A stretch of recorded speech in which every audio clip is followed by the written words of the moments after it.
Morfedegno! Natuklasan ng hadis sa aking pagbabalat kayo na dahil sa aking sugat!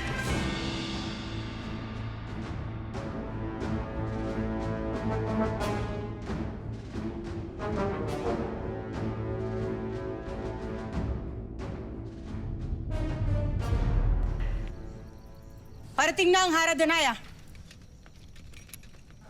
Perena. Danaya! Agape Ave sa aking nagawa. Magbabayad si Avria sa panlilin lang na sa atin. Hindi na mahalaga yung Perena. Ngunit nagagalak ako na inisip mo muna kapakanan ng Lireo. Nagbalik man na ang tunay na wangis ni Danaya. May malaki pa rin tayong suliranin mga sangre.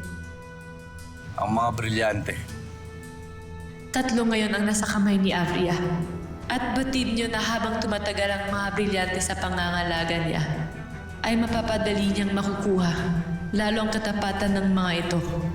Kung gano'n ay kinakailangan natin mabawi yung mga brilyante sa lalong madaling panahon. Na siyang gagawin natin. Kailangan na natin maghanda.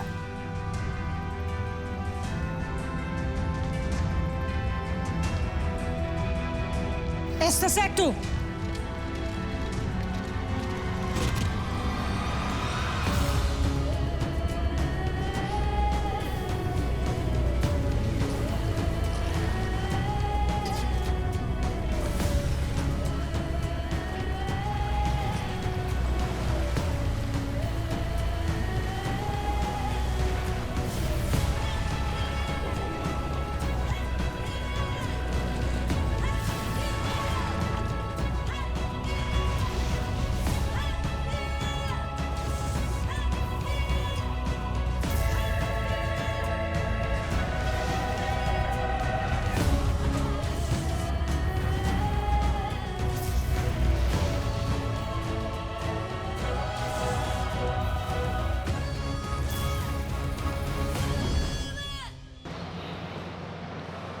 Hara Danaya. Poltre Akil, mamaya na tayo mag-usap. Sinasabi na nga ba tama ang aking kutob? Hindi tunay na nakikipagkasundo sa amin si Avria. Nakikita mo ba siya, mata? Nararamdaman pa ba si Avria? Wala na siya sa paligid. Hindi ko na siya nararamdaman. Marahil ay tuluyan nagbalik na siya sa Etheria. Upang mag-isip muli ng paraan kung paano makapasok at maigisa ng mga taga rito. Ano ba iisa niya sa inyo? Gayong nakuha na niya lahat ng brilyante na nasa pangangalaga ng Lireo. Nakuha niya sa panloloko. Sa pagpapalit ng wangis, kapangyarihang inakala kong ako lamang ang mayroon. Hindi ba't may pananggalang ang Lireo? Kaya paano naman makakapasok ang isang kaaway kagaya niya?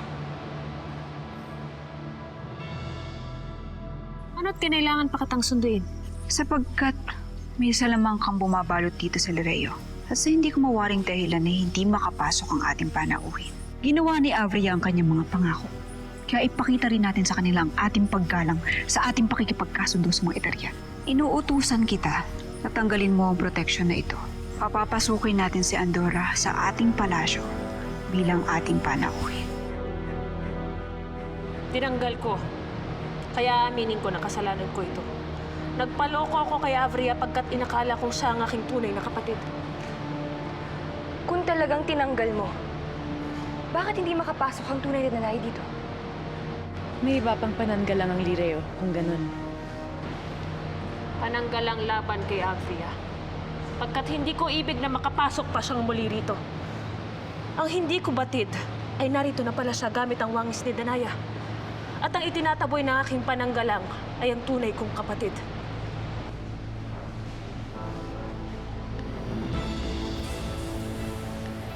Binibigyan ko muli ng pananggalang ang palasyong ito na tinitiyak kong laban lamang sa mga tunay na Etherean na kahit kailan ay hindi ko naaalisin pa upang makatiyak na hindi na sila muling makakapasok pa rito, lalong-lalo na si Avria at ang kanyang mga masna.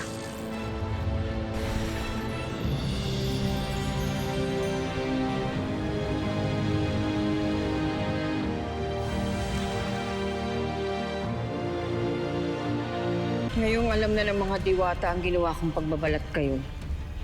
Batid kong susugod na naman sila dito.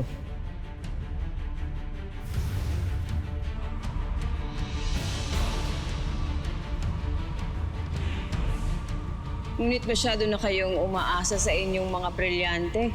Tingnan natin kung anong gagawin ninyo. Ngayon ang kapangyarihan ng mga ito ang gagamitin ko laban sa inyo.